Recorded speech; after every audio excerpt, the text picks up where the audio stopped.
It's really an interesting situation where for the last number of years, cash has been very plentiful and very available, whether it be from financing institutions such as banks, other kinds of lenders, from investors, from all of that.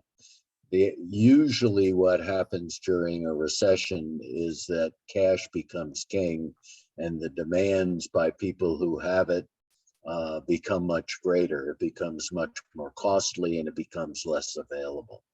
And for that reason, to the degree that you can be in control as an owner or a manager of a business, you are in much better shape to weather the recessionary period if you can do so without having to rely on others to put cash into your business.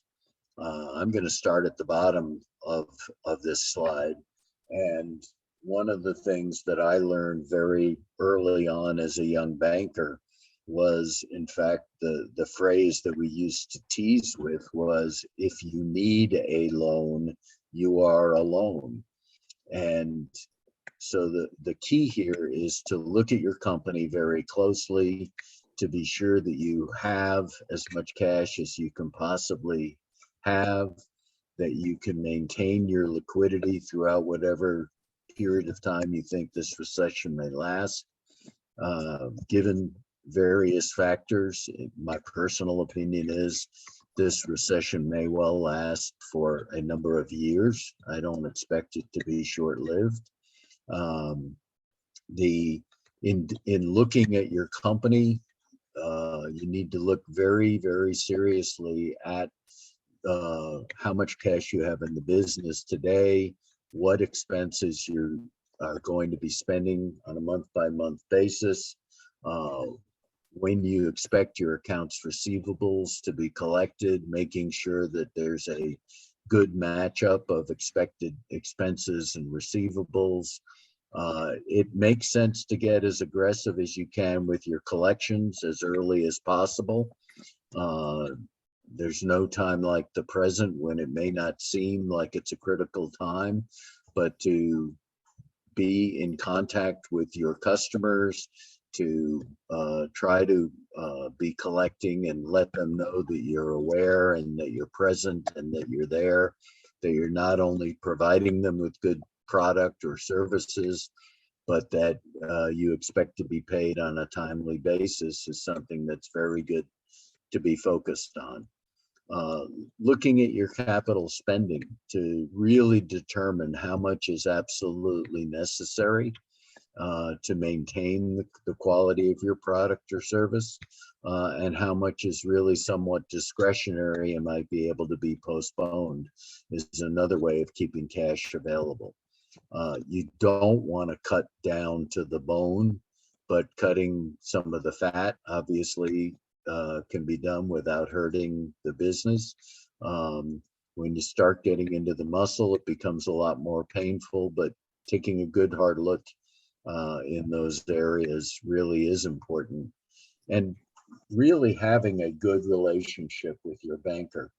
There are any number of people that I've dealt with in the past. In fact, many of the larger companies, those that have access to public debt markets, have already made a practice of going out and borrowing and issuing bonds and having significant cash on their balance sheets. In a private company where you're dealing with a bank, sometimes it's actually a good practice to look, and if you believe you're going to need to draw upon a line of credit, you may do it before you actually need it. As you get closer to really being in need of funds, it's very interesting that sometimes banks, if they are feeling a squeeze or if they feel like things are really going badly, even though you have a line of credit, they may keep you from, in fact, borrowing against it. And so you may actually consider borrowing, as I say, before you need it and before the recession gets all too bad, because having the cash in hand make sure that you have it in hand and that they can't keep you from getting it down the road. Next page, Bob. It's always good to look for opportunities as to where you can reduce expenses. If you have discretionary expenses in any area, sometimes you're able to get out of some rented space. If you don't have a long-term lease, you don't need to renew.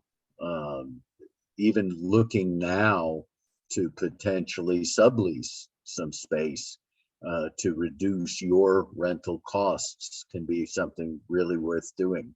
I talked a little earlier, separating the nice to do from the have to do, and eliminating non-essential expenses, not only in the capital area, but in some operating areas. Reducing or stretching out your debt. This seems contrary to what I said a few minutes ago. If you have substantial capital reserves and cash reserves in particular, and you don't need to be in debt, and you know that you can ride out whatever the recession period is, to be out of debt is oftentimes a good thing. On the other hand, if you think you may get tight during this period of time, I would actually say you may be better off borrowing the money sooner than later. One way of alleviating some risk on a number of fronts is through factoring, the actual selling of your receivables to a factor or a finance company. And that company then takes on the risk of your customer having difficulty themselves and possibly even going bankrupt. So you typically sell your receivable at a discounted rate, which gives you cash sooner and transfers the risk of collection from you to the factor or the finance company.